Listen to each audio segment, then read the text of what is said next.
You know, so we've got rings. So this is what I'm saying. You don't, every guy gets there, man, I need to be a 10. I need to be a 10, man. I'm not a 10 right now, right? Man, I'm off. That's perfection, right? Don't worry about the 10. Where do we want to be effective in the game to do damage? 7. 7. So we say, be a 7. And no, I'm here. I'm good to go. You're like, what? Yeah, 7? Oh, I'm good because that's what I need. But there are days when, wow, today I'm a 8. Right? Right? You don't force the 8. You know?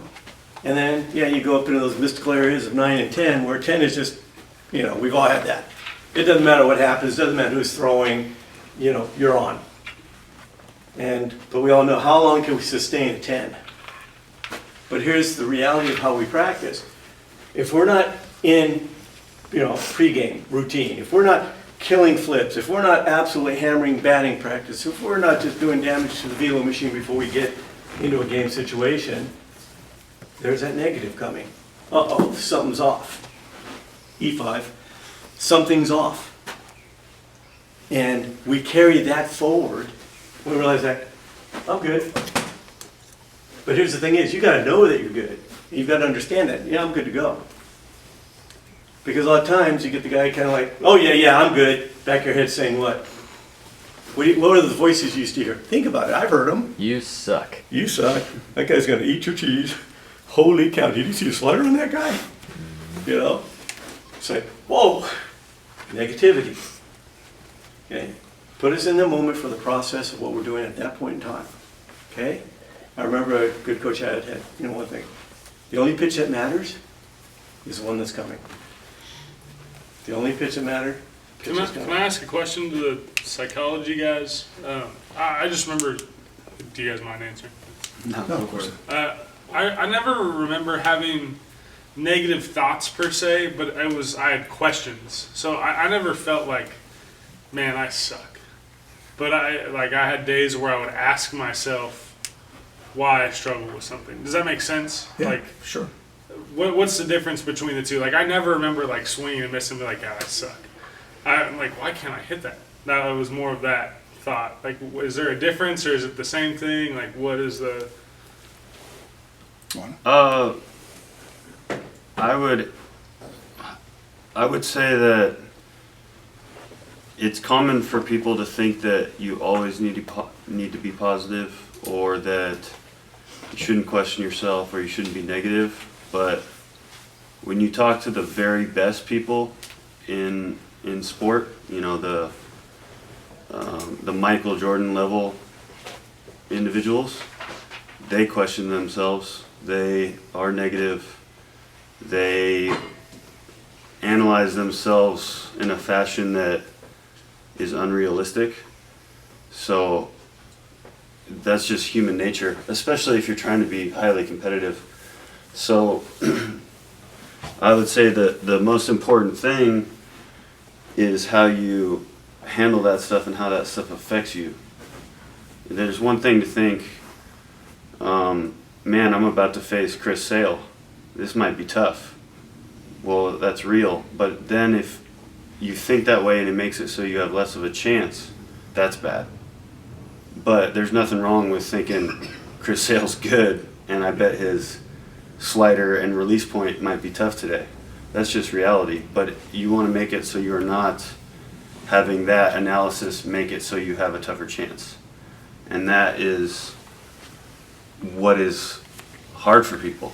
You get your space, right? Yeah, I mean, I think the big thing is that, listen, we're going to think. Yeah. You know, that's the biggest bunch of crap when people are like, oh, you know, you don't think. Mm-hmm. You know, you're going to think. You're going to think. How much weight are you putting on those thoughts? Are you grabbing those thoughts? Are you taking hold of them? Or you just letting them go? And focusing on what Doug's talking about. Okay, I got to be balanced here. You know what I'm saying? It's just refocusing yourself. Yeah, letting that stuff go. You know, letting it, are you going to attach to that thought? Is it a good question? Mm-hmm. You know, what did I do wrong? Sure, process the at-bat. But don't hang on to it if you don't need it anymore. So I think that's what a great athlete can do. You know? When I was in grad school, we had an Olympian come in and talk with us, and he was talking about, it was an Olympian and another person that worked with him. And because the Olympics are so crazy, it's travel for everyone. The time schedule is really hectic. Everyone's living together, in the same area. You've got opening ceremonies, and you might have to compete the next day. And then some people have opening ceremonies and they don't compete for 4 days. There's all kinds of craziness that goes with it. And it was something like 60 to 70% of the people are sick. That, they get a cold, or they, just because of the travel and the chaos and whatnot. So these people that need to compete at the highest level, and it only happens, once every 4 years, they are not in the shape that they want to be in. But that's how almost, I don't want to say all, but a weird majority are in the same boat. But who cares? Like, you just still have to compete. And, that's, everyone wants to be perfect. Everyone wants to be the 10, and everyone wants to, be all special. But in reality, that's not how it is. Almost everybody's at a 6 or a 7. And then if you're at a 9 or a 10, that's just something that happens that's out of your control. So it's just be where you are and make the most out of it, and don't make it harder on yourself. It just is what it is. Can I comment real quick on some of that? Of course. I don't have my master's in sports psych, but Then you gotta leave. yeah, your but I master's do in think that computing. we're all psychologists in our own way when we coach with hitters, and I think experience as a personal experience, for the player themselves, has a lot to do with how they're able to handle those thoughts. So I can, I often tell my guys, like, the only stuff that I can give you the best stuff I can give you is just what I experienced. And I remember failing for the first time after coming off of a good year in AAA and going back to AA, and I couldn't sniff the baseball for the first time in my life as a hitter. And so swing and miss was playing in, and I did kind of what Doug talked about yesterday, a lot of, bleed, hit to your hands, bleed after the game, before the game, whatever, and I was just spinning myself into the ground. And what I learned from that was, if I was ever going down that road again, from my experience and getting this negative self-thoughts and letting it overtake me and not having the confidence that I wanted, when I started to learn how to see those, what Ravisa would call yellow lights, and be able to overcome that because of what I had gone through. So I think oftentimes, you get your mentors and you get the people talking to you, but really what helps you evolve as a player, and what every big leaguer has gone through and everybody will go through as long as they play long enough, is that true failure where you're like, how did I get to this point, and how do I not let myself get to this point next time? And you should get better from there. I'll say this made me think of this, because you guys know JT. First time I met him, I got released in the off season, and I met him for the first time like 3 weeks later, and I told him, I just got released. He's like, fake it till you make it, man. So I was like, I'll never forget it, because it was, for such a simple statement, it was so valuable, like seeing him progress, and like I'll never forget that statement, because like you said, like it makes sense now. Like, you can accept those thoughts, and you can have negative thoughts, but like someone like that, who it would have been easy for him to have negative thoughts. Like he signed a minor league deal that year, and he was coming off the bench that year. And all I'm thinking in my mind is like, man, that guy's sitting on the bench telling himself he's the best player on the Dodgers. And now he is. But I think that really resonates with me. Yeah. The mental side of this game will never, hitting is tough. We got the toughest job in the world. But the one that is the mental side is never going to get resolved, guys. We've got to just do the best we can.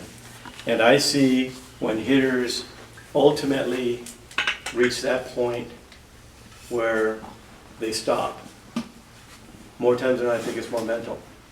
I've seen hitters literally, because of the grind and things in and around them that is beyond their control, just exhausted, mentally exhausted. And, I don't think people understand how deep all of those distractions, around you are. Every hitter that's made it to the big leagues, and then you can start going down that pyramid, you know, there's pressure there. There's pressure when you were in college, wasn't there? There's pressure when you're in high school, you know? Then we always hear like, what happens if you got a problem with your coach? You know, they're legitimate. I've seen kids that deserve to play. For some reason, not in there. I always ask coaches, you know, it's kind of funny how I became a coach and a lot of things transferred, but guy said, hey, you're a good baseball player. Can you help me on these 14-year-olds? Sure. And I saw that, you know, the 14-year-olds are 14-year-olds. And they had one kid that was an absolute clown. He was like, at my point, I hate to say it, I'm like, God, he's an idiot. And I felt myself like really pushing this kid away. And I caught myself, went, oh no, I made him my priority. Because I said, I'm an adult, how can I treat a child like that? And I wasn't even a dad yet. And I'm like, okay. And it really changed my thought because I took that which was uncomfortable and made that, okay, that's my project.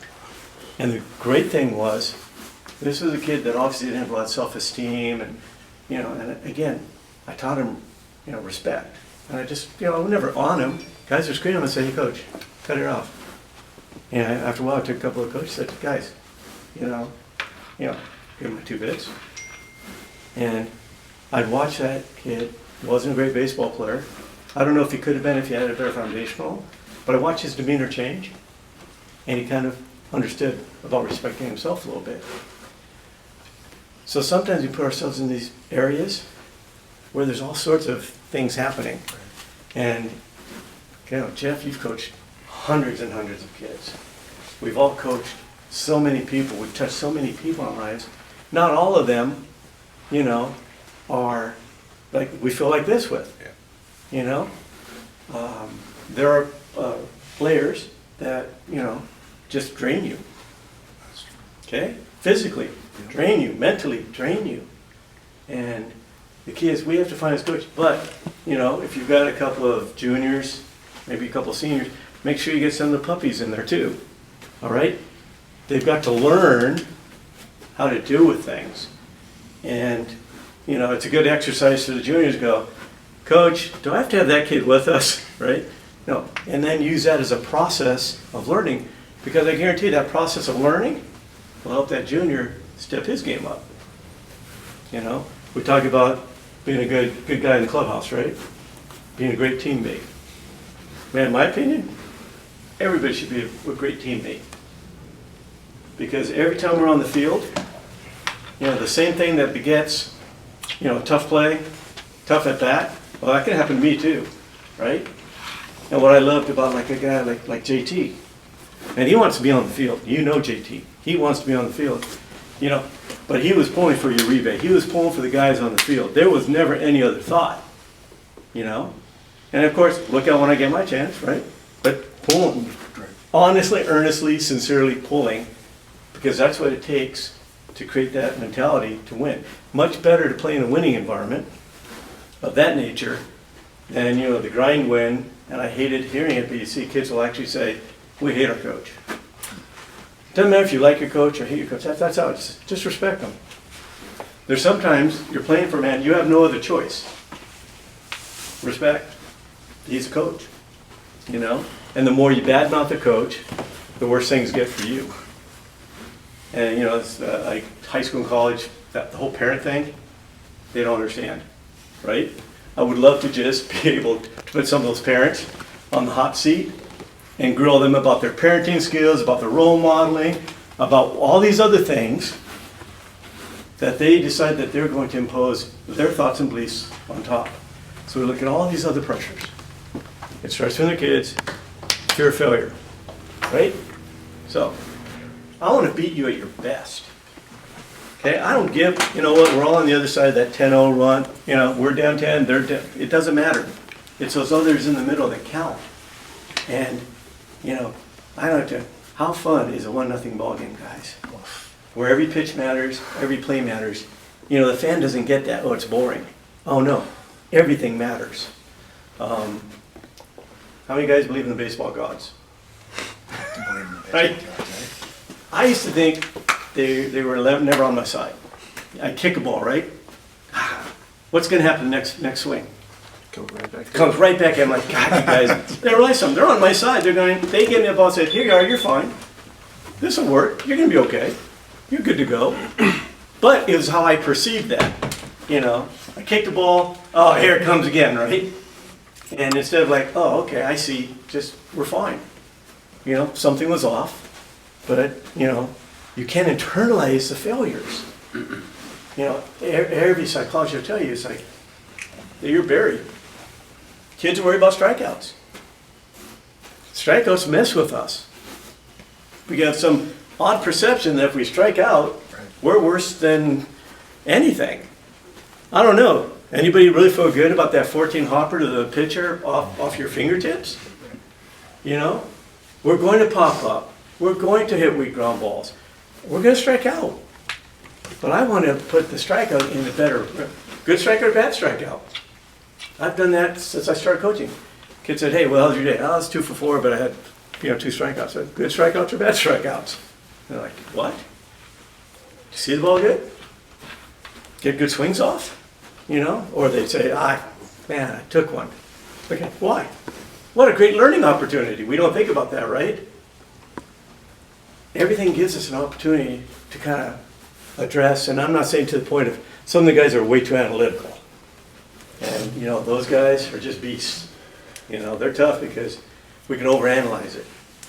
And that makes kind of getting that space a little tougher. When people say, let it go. And guys say, I can't, he can't. So you've got to find all those other tricks and things to kind of get him right. That's why I think routines are important.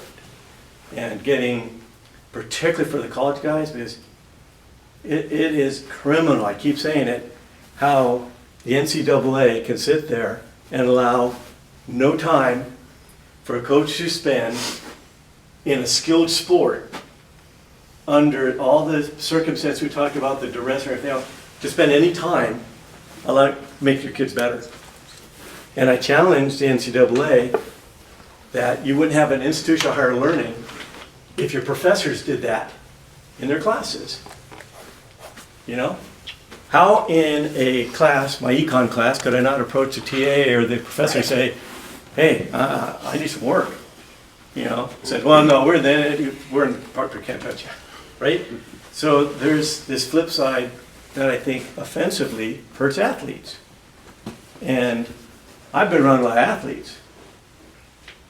And they were academics too, right?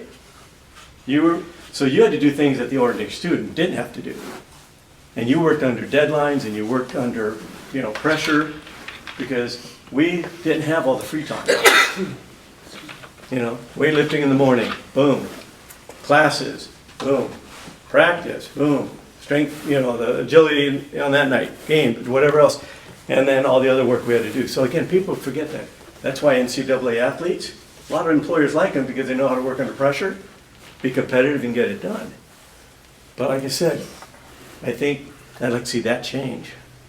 But on that point, we have to develop routines for those players now that gets them able to kind of put themselves, get to the 7th. Right? We have to tell them, no, you're good. Oh man, I didn't hit that thing dead nut center. I pulled. Fine. In a game, do we really control? We talked about working the middle a lot. And as everybody says, I like to work hitters inside and learn, drive the ball at the middle. I mean, not drive the ball in the middle. And once you do it, it's like, wow, this is cool. Jeff had that feeling the other night. And, it excites me just thinking about it. I love my job because every day I get to watch somebody have an epiphany. And that look and that feel, it's like, yeah. But then I got to say, that's yours. You did that. Has nothing to do with me. I'm just on this journey with you. But that's now we're trying to okay, let's build that up. That's where the mentality of the player, I need to be a 10. I got to do that 10 times out of 10. No. Got that 20% today? Good. Tomorrow, 22%. Because we've got to work on the ups and downs. And that's where you tie in all the rest of psychologists and everybody else. But I think we've got to find that routine, which works for guys, and make sure they do it. But do it with intent. We talked about, playing with intent. Bino takes swings with intent. Oh man, Ron, I get you. 200 swings, fingers bleed. Like, man, I got to do good tomorrow, right? But again, there was no intent. There was just more emotion. Would you agree? Mm-hmm. You know, I can't win this thing, so I'm just going to overwhelm it. You know, and I've seen guys. But then sometimes that's just cathartic for guys. Okay, get it out of your system. Fine. Mm-hmm. Don't do it again. You know, how your hands feel after all that. But we've got to let them process that. But let's try to keep them closer in, where we can at least kind of slow that down a little bit. The other thing people don't understand about college hitting coaches, we talked about being a buffer. You're a buffer against bad information outside, external sources, but you're also a buffer to somebody else. You know what I'm talking about, right? It's a matter of being able to let that player work within the framework he's developing and not have to kind of work against, shall we say, staff beliefs. But ultimately, we've got to be able to do our job, you know? And we're like a baseball player. We are baseball players, you know? But unfortunately, 300 doesn't work for us. Well, what's the number that we need to be? And you know, every one of us says, I want to be batting 1,000, right? It's not going to work that way. What do you think a legitimate number of guys you can touch and make a positive impact on, though, is? And remember, I'm not saying just make right here. You can have a positive impact on 1,000%. You can. However, the reality is that not every hitter is going to be able to pull it together. And that's why I sit there and talk about, you know, understanding movements. We've talked about, you know, that dynamic of like frontside hitting and what happens on the shoulder and how everything gets triggered that way. These shoulders don't suddenly drop out of mobility. The problem takes time to solve. Doug, you went through that. Okay? And it's just the body gets conditioned to these movements. Now, the other thing I see with a lot of young players is, what's the first thing we always tell a guy? Get strong. You know, get a little stronger, right? So what's our first thought of getting strong? Right? And because it's visible, you know, people go like, wow, man, you're looking good, right? Right. You know? But we always look upstairs. So I've seen, and I think I made the mistake one year, but I figured it out fast, was I started getting really shouldery. And I saw it in my throws across the infield where I knew something was, I was like, ooh, that's not normal. And it was, I was actually kind of rigid, where I had a lot of good flow, and like, oh, and I stopped. But a kid in a winter program or a kid in a summer program just try and crush, what happens, they feel strong, right? But what's happened to their athletic movements? You know?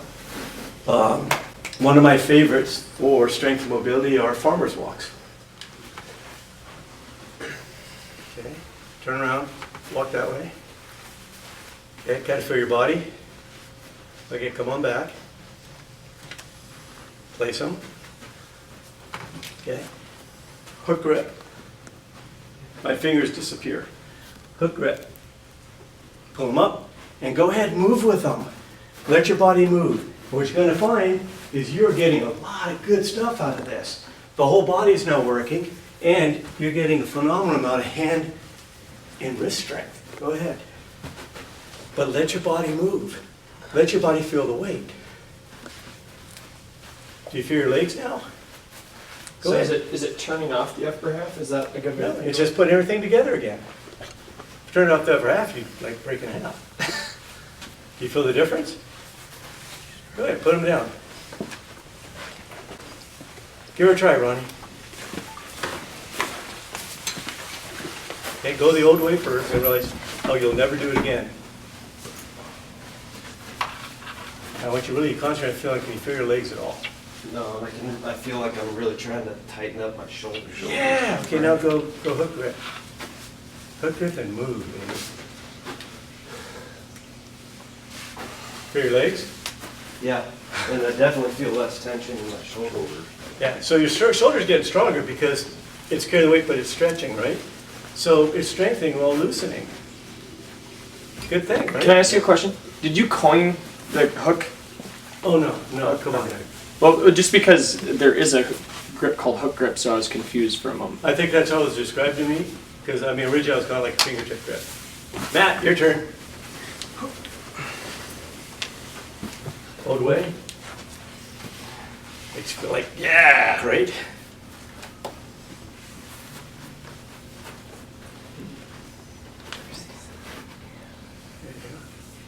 But by going to the hook grip and moving and let it move with us, it gives us a really good feeling, but I can feel my legs getting work and everything else.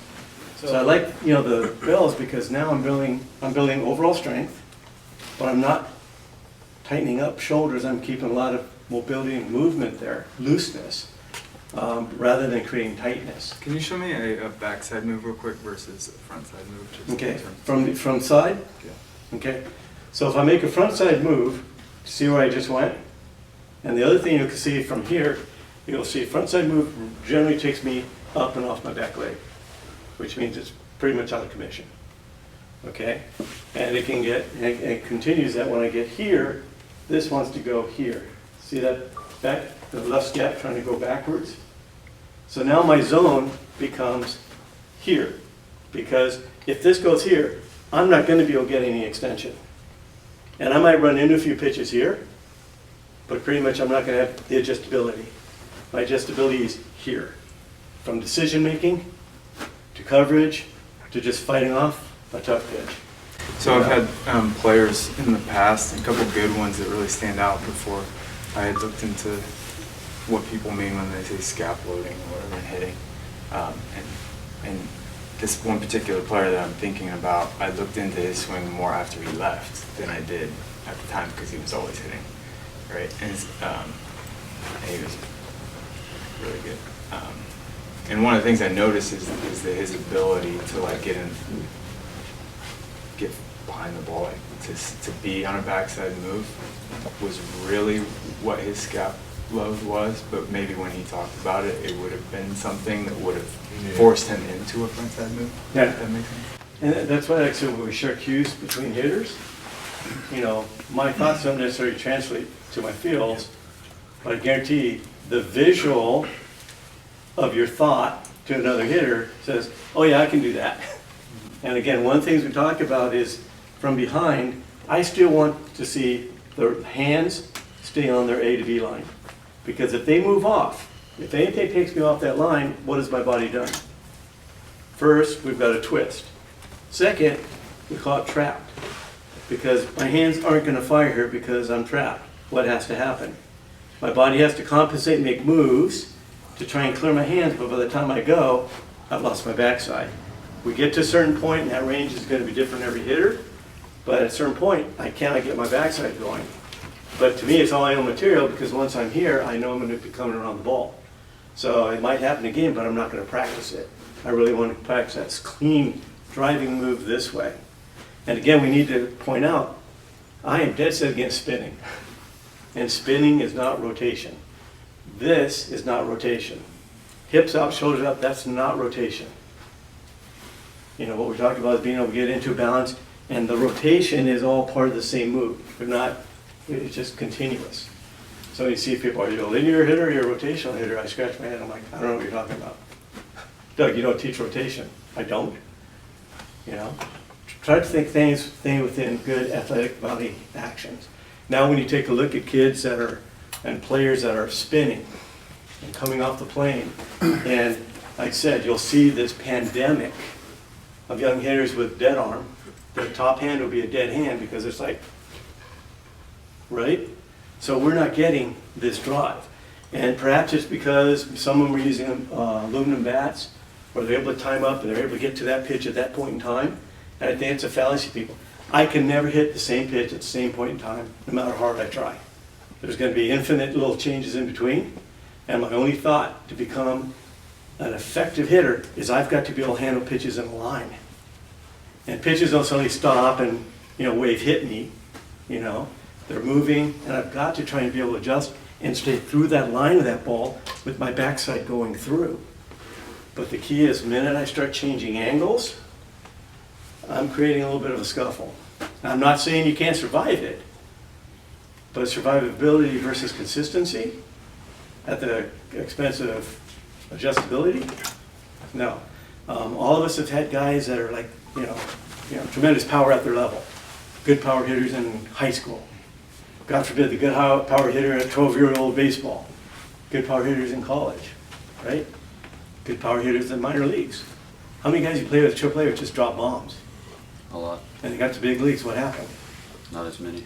Yeah, something happened, right? Then you get the guy that didn't drop bombs, gets a big league suddenly, and then next thing you know, it's like, wow, where'd that come from, right?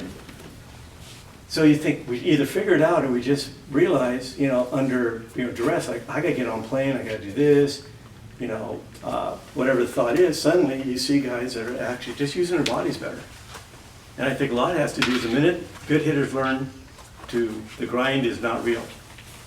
Yet remember, time kids are young, they are grinding. The minute your shoulders move, you're grinding. So then the grind becomes normal, as does the fact that balance is not normal to them. Because if they're grinding, their balance is gone. Their lower half is gone. They might look like they have legs under them, but their legs aren't participating in what we want to try and create. So, you see a lot of biomechanists out there now, and it's funny because on social media, the biomechanists will post a swing, even of their own kids, right? And I'm looking and I'm like, because I see, the kid will be going like, wow, he hit that ball a long way, right? I'm like, I think we're missing the boat here. How many had a muscle move? Right? Because we think quick, what do we think? I gotta be fast, right? All right. You remember Craig Wallenbrock, slow to fast. And that's true because all I have to do is start the physics going. Just start going. And that's talking about soft entry. Because if I try to do something fast or hard, here come the muscles, here comes the tension, here comes me losing my plane, here comes everything I don't want. And when you did that, let's do that one more time, the hard, the bad way. Feel your legs, ready, go. All right, now let's stay soft and go. Where are your legs? Underneath you, just like in the farmer's walk, right? Simple. And it keeps coming back. You want to be in your legs? Stay out of your shoulders. We talked about path to hitting. So I happened to see this, so I figured, let's look at, oops, get back up there. So it's tough for me watching, like you, I watch a lot of hitters, but watch the path through the ball. Can anybody tell me, did he swing down on that ball? From the standpoint we saw. And when you saw that swing, how long was he through the ball after contact? It's kind of great we get to celebrate his first home run. That's got to be a special day, right?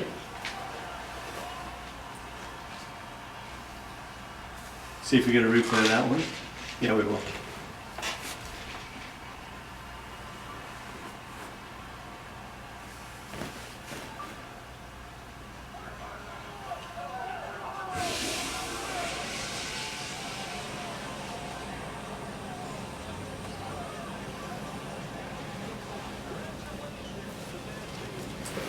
Come on, give me the replay if they got it.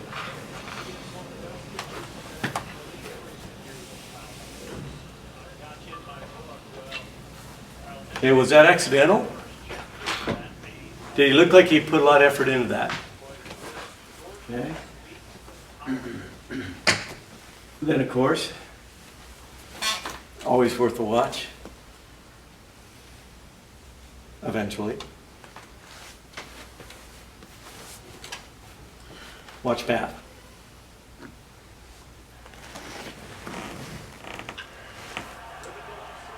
Red talks about easy pop. I think that's a cool term. That's a great term. It's a great term. Easy pop. It's almost a dichotomy, isn't it? And that's something that amateurs don't realize. No. They think- Neil, come up here. Say that. You have a great point, man. The funny thing is we'll probably be throwing some more of these Ballyard forums. And guys are going to be scared to come up because they know you're going to be thrown underneath those wheels, right? What do you want me to say? Whatever you feel. Amateurs. Who am I talking to? Well, describe easy pop for us then. Or like that was a term. Yeah, so the amateur grows up creating success a lot of times through effort. And a lot of times the amateur can succeed due to hand-eye coordination. And when players go farther and higher where it's so tough, it's not that easy. A lot of the, I guess you could say, the physics of the swing and the way that the body moves creates the ability to succeed. That's how it appears to me, I guess. And then, so what happens is a lot of the guys in the big leagues appear to be maximizing their power potential, and that's why a lot of times it looks simple, is because when you move the right way, you know, just getting the bat in the right position through the pitch allows the ball to really go. And so it seems easy because you're working right. It's like if you're gonna punch, say you have to knock someone out and you only have one punch. If you go like this, it's not going to get the job done versus going all the way through. And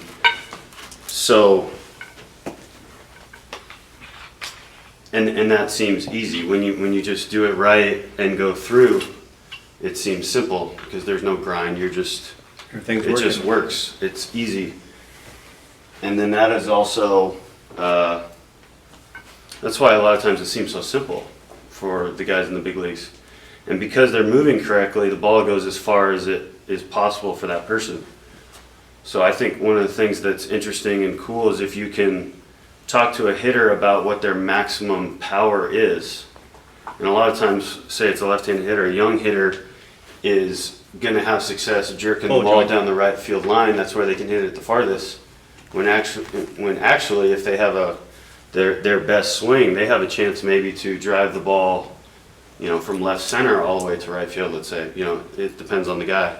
And it doesn't even necessarily have to be home runs. It could be, you know, a young guy. Backspin. He can drive it to the outfielders or whatever. Or over the outfielder. Or over the outfielders. But if you swing right, you can find what your maximum is. But a lot of guys don't swing right, so they don't know what their maximum is. They don't realize it should be easy. Yeah, it's like we talked about it being a grind. But don't you think we're promoting this, and I won't name any companies that are promoting this, but since I've been through the grind with 2 kids, and I've been out all around the nation, and I show up to these showcases, and guess what? The guy that gets promoted, the guy that gets on the video, is the guy that hits 8 pull bombs and BP, Yeah. and with the grind, with swinging with the muscles, with a terrible swing. But that guy, and then all of a sudden that guy gets recruited, and that guy gets a D1 scholarship based on this hype, and you're stuck with that kid. I mean, I've seen it over and over. I can name a kid right now, and I won't. Yeah. That might be at Vanderbilt, maybe. But anyway, What here today is correct. to be able to deliver accurate hitting knowledge and accurate hitting analysis. And the tough thing for college coaches is they're just in their own little team, or, you know, high school coaches are just in their own little team. And when you're able to be around major leaguers taking batting practice, it's very simple, and it's in general very controlled and not highly violent, you know, and it's promoting what's going to work to compete against quality pitching that they're going to face, and to make them be consistent in that task. It's not like, who cares if you hit 9 homers full side and BP? Correct. Great. Well, Yeah. What are you doing in the game? yeah, like, does that work? You know. But the other kids see that, and then they want to. Right. That's the problem. We're And fighting I mean, against. I've done it. Well, I've Oh, tried absolutely. to throw me some Absolutely. inside because I can Yes. nuke that, and then let me roll over 3 times and swing and miss in the game. Can I go on record here in this video to say Absolutely. this coach here deserves a promotion? Yeah. Second that. Second. Yep. I'm all for promote them all, man. You know, not a, yeah. we This sent is a later. game. This is the beginning. This is legacy, and this is what we need more of. I really mean that. That's why we're here. That's why we're trying to get these ideas, because I think we've all inherently grown, suffered, failed, done our best to try and make hitters better. And we're only going to keep getting better if we kind of keep work from a good framework. But again, the grind is real, and I watched all the draft D1 or the first couple rounds, like yes, no, yes, no, yes, no. Not because I gotta be a guy. I'm looking at the mechanics. I have nothing on the kid or anything else. But sometimes I wonder who's making these decisions. Are people influenced by results? Hey, this kid hit a lot of home runs. I'm looking at, he's got a little poolside power, and he's doing that at the high school level. Or, this kid is, a holdback. He's a little bit older, bigger, stronger. So, but let's see how the mechanics hold up, and let's kind of see what the next year brings, because the game changes. And we talked about earlier, yesterday, what's going on with the swing? What are we looking at? And I say, look at the swing, look at the dynamics of movement. And if I see a kid who is playing maybe, NEI or D2, D3, and you know how tough D3 is, right? Academic schools, no financial reward for athletes, etc. There are some good players there. It's surprising. It's like they're getting their education, they put that first. See, a swing like, they automatically dismiss it. Oh, it's D3, man. They faced 84 miles an hour. But I'm like, that kid's swing and athletic ability on both sides of the ball, that swing could adjust.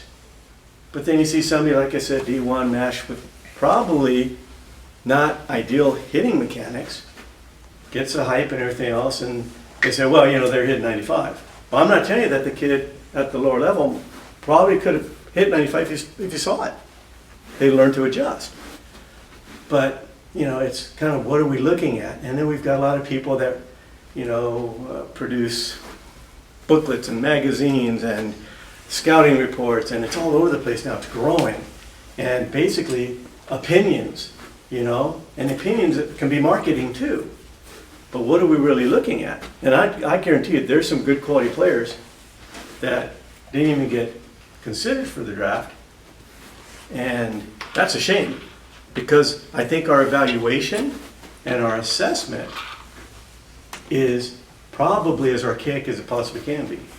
So we talk about data and technology, and Jeff's actually been there to these combines all around the United States where go hit a ball off a tee as hard as you can, and you get recognition because you hit a ball 110 miles an hour off a tee. And I just scratch my head, I don't get it. Unless you are in a game. And a kid can go in a game and miss. Strike out twice. Do you think I'm down on that kid? Not all of a sudden, hey, it's a good swing. The timing's off. All I'm thinking, timing's off. What happens if we get that kid on time, right? But the kid misses, everybody think, he can't hit. Okay, let's look beyond that. But we're talking about how scientific we've gotten and all the data we've gotten, and we've missed the boat. Because, we have our kind of broad view of what we think a pretty good swing can be. And remember, it's big. It's not pinpoint. Because within everything is outliers, the guys that do it. And then we get the comparisons. Oh, he looks like a young Mike Trout, or that's the next coming of Ken Griffey. It's like, no, that's Matt Lawson. That's who he's going to be. But we have to pick it up there and realize it's a good scope here. But if you look at it and said, the dynamics of that are pretty solid. The ways kids do it are all going to be different. So it's the assessment value, and okay, everybody gets stuck recruiting, right? So the good recruiter, what's a good recruiter? You go out there and look and see, and you try to assess, right? How many guys just recruit, hey, this guy was a 14th rounder. We'll take him. So they're putting their assessment based on somebody else that, who gave them their assessment? And it's tough. And then everybody's looking for the gem, right? The gem in the rough. And they're out there, the uncut diamond. But they get glossed over because sometimes people are looking for all, the big noise. But just like I talked about high school hitters, there's some really great high school hitters who never hit college. They were great high school hitters. But the next level doesn't happen. Vice versa as everybody grows. But I said a lot of this have to do with flaws and adjustability. But we start thinking about how it all fits together, So I have to laugh at, what we're talking about, how important the science is, and all the writers are telling you that data this, technology this, exit velocity, launch angle, spin, all. Okay, quantification of a result. Then they look at the kid who can't hit the ball and strikes out twice, and I'm saying, that's a gem. You know? That kid's misses were good.